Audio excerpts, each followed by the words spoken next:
Un saludo fraterno a todos y felicito a los organizadores de este importante evento, como es el Fórum de Oslo. Mil gracias por invitarme. Bueno, yo soy una mujer política que estoy acostumbrada a hacer discursos de 45 hasta 1 hora, pero ahora, por respeto a ustedes, voy a sintetizar al máximo en 3 puntos importantísimos, como es el origen. Soy una mujer amazónica, pertenezco a un movimiento quichua, no sabré el inglés, pero orgullosamente sí, soy bilingüe y sé el quichua. Igualmente, el segundo punto es los motivos por los que el gobierno me tomó prisionera, que para mí no son esos los motivos, pero son otros, y profundizar me va a llevar mucho tiempo. Y también mi mayor deseo es volver a mi tierra porque tengo una responsabilidad con mi pueblo y también con mi familia. Más bien tengo el tercer punto que quiero hacer notar bien claro sobre los brazos ejecutores de los gobiernos fascistas. Es así que hoy pues trato de ayudarme yo mismo y voy a hacer mi presentación mediante un video donde voy a, junto a las imágenes, narrar los 2 primeros puntos y yo voy a profundizar en el tercer punto.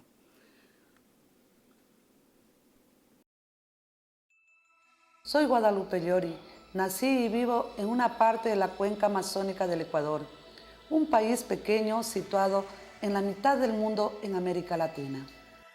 Por elección popular soy la prefecta de la provincia de Orellana por segunda ocasión. Pertenezco al Movimiento de Unidad Plurinacional Pachacuti, brazo político de la Confederación de Nacionalidades Indígenas del Ecuador, CONAIE. Agradezco en nombre de mi familia y en el mío propio a la Organización de Derechos Humanos Human Rights por su firmeza en la defensa de mis derechos en el Ecuador y en el mundo. Pese a la adversidad y a la descalificación que les hizo el gobierno de mi país, continuaron defendiéndome frente a la aberrante persecución política y al encarcelamiento del cual fui objeto. Las organizaciones ecuatorianas llamadas a velar por el respeto a los derechos humanos estaban alineados totalmente con el régimen. Por eso optaron por ese silencio vergonzoso. La Human Rights demostró que la defensa de los derechos humanos no es cuestión de ideología política de izquierda o de derecha. Es una posición ética ante la vida. Mil gracias a la Human Rights por ser como son, que Dios les pague. Desde el año 2006, el Ecuador vive un régimen totalitario y centralista. No existe independencia de poderes, ni contamos con un Estado de Derecho. Se nos impone la decisión personal del presidente de la República, Rafael Correa. Ante su propuesta electoral de combatir las inequidades sociales y la corrupción existente, lo apoyé con entusiasmo, mas en su gestión nos demostró su engaño y nos alejamos de él. De la región que provengo se extrae la mayor cantidad de petróleo, principal fuente de ingresos de divisas de mi país. Por el caniportismo de los gobiernos tenemos un retraso de al menos 20 años en el desarrollo económico. Las pocas reivindicaciones las hemos conseguido con movilizaciones sociales, incluyendo huelgas de hambre.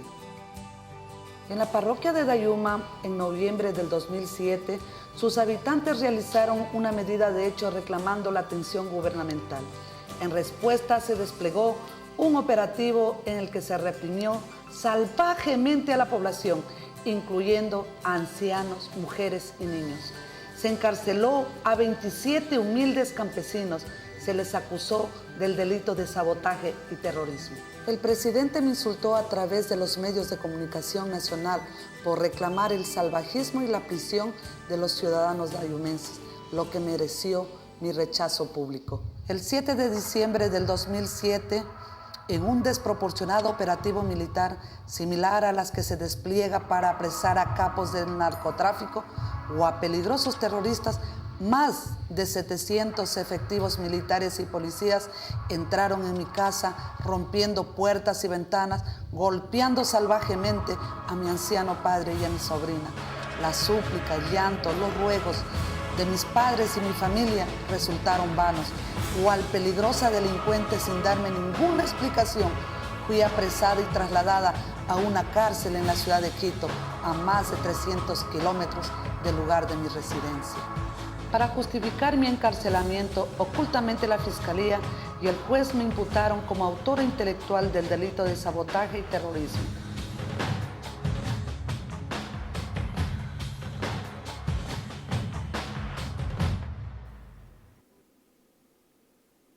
Al Ministerio Fiscal le resultó imposible demostrar el cometimiento de ninguno de estos delitos.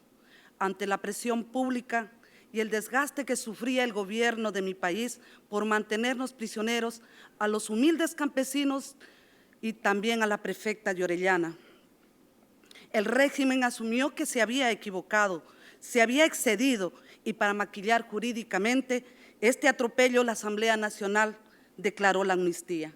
Frente a mi inminente libertad, paralelamente, la Contraloría General del Estado, la Fiscalía y el juez, con una velocidad impresionante, iniciaron 2 juicios penales en mi contra, acusándome del delito de peculado y girando 2 nuevas prisiones. De esta forma, pese a haberse dictado la amnistía, yo continué prisionera. Se violó reiteradamente el debido proceso. Mis peticiones judiciales eran boicoteadas por un juez que, a órdenes del Gobierno Nacional, se negaba incluso a acatar el pronunciamiento de los jueces de instancia superior que habían ordenado mi libertad. Y posteriormente, los mismos fueron retirados de sus cargos. Cuando el juez, en ejercicio de sus funciones, ordenó que se entregue las boletas de excarcelación, el ministro fiscal general subrogante dispuso por escrito al director de la cárcel para que se abstenga de cumplir con el mandato judicial. Un tribunal de apelación en los 2 casos declaró mi sobreseimiento definitivo por no existir ningún indicio de responsabilidad de ningún delito, ratificando así mi total inocencia. Entonces viví un nuevo viacrucis. El director de la cárcel exigía ilegalmente otros documentos adicionales para ejecutar las órdenes de mi libertad, en tanto que funcionarios del gobierno presionaban a la Contraloría General del Estado y a la Fiscalía para que forjen nuevos juicios en mi contra. Afortunadamente no lo consiguieron. Permanecí prisionera injusta y ilegalmente por aproximadamente 11 meses. En ese lapso me despojaron de mi cargo de prefecta de la provincia de Orellana. En la cárcel fui sometida a permanentes maltratos físicos y psicológicos y a realizar trabajos humillantes. Recuerdo aún con dolor cómo inmovilizaban mis manos al ponerme las esposas y tomarme prisionera, cómo sonaban las cadenas, los candados, el crujir de las puertas cerrándose tras de mis espaldas y confinándome a una celda fría. Créanme, nunca asimilé lo que me estaba pasando. Era una pesadilla, sí era una pesadilla. Sufrí un stop en mi vida. Recuerdo a mi hija cuando me decía: mami, qué difícil es luchar contra el presidente de la República. A veces me abandonan las fuerzas, siento que no puedo más. Abrázame, dame fuerzas, porque allá afuera no hay quien me las dé. Yo abrazaba muy fuerte a mi hija y le decía, a veces sentía que en ese abrazo me iba con ella y a la vez le decía: tengamos fe, que solo Dios me puede sacar de la cárcel. La cárcel para mí significa la puerta de entrada al infierno, no solo porque allí existe dolor, sufrimiento, angustia y miseria, sino por lo absurdo e injusto que resulta que alguien tenga que vivir esa pesadilla solo por el hecho de discrepar con el gobierno de turno o pensar diferente. Es así que el 23 de septiembre del 2008, Un dramático operativo de amigos, familiares y prensa nacional evitó que el director de la cárcel que se fugaba del lugar evada nuevamente el cumplimiento de las órdenes de mi libertad. Ese día recuperé mi libertad gracias a gente buena como ustedes. Fui libre. Actualmente varias autoridades se niegan a calificar la denuncia que he presentado en contra del Estado por la violación a mis derechos humanos y constitucionales. Lo único que pretendo con esta denuncia es que se establezca un precedente frente a estos atropellos para que nunca más se repitan. Incluso varias personas me sugerían que no acuda a este foro por temor a represalias del régimen, ya que es probable que a mi regreso por este testimonio la persecución política en mi contra se intensifique. Soy un testimonio de vida. Aprendí a perdonar, a orar, a leer la Biblia de rodillas todos los días.